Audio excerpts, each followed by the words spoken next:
ముందుగా కొంచెం చింతపండు అనేది చింతపండులోకి బాగా పండిన టమాటాలు ఒక 2 తీసుకున్నాను.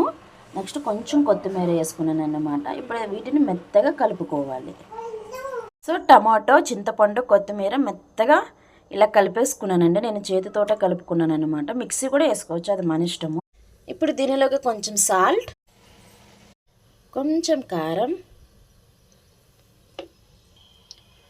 కొంచెం పసుపు,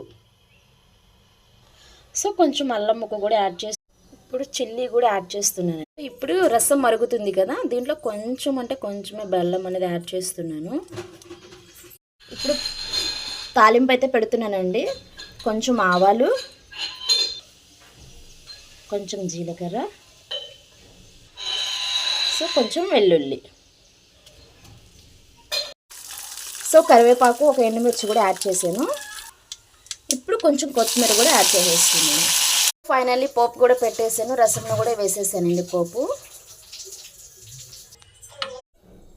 సో ఫైనల్లీ టమాటా రసం అయితే కనుక రెడీ అయిపోయింది. టేస్ట్ ఇలా వేడి వేడి అన్నంలోకి ఇలాంటి రసం చేసుకుని తింటూ ఉంటే ఇంకా చెప్పనవసరం లేదు కదా అండి. దీనిలోకి సైడ్ డిష్కి ఏదైనా ఫ్రై తీసుకుంటే కనుక చాలా బాగుంటుంది.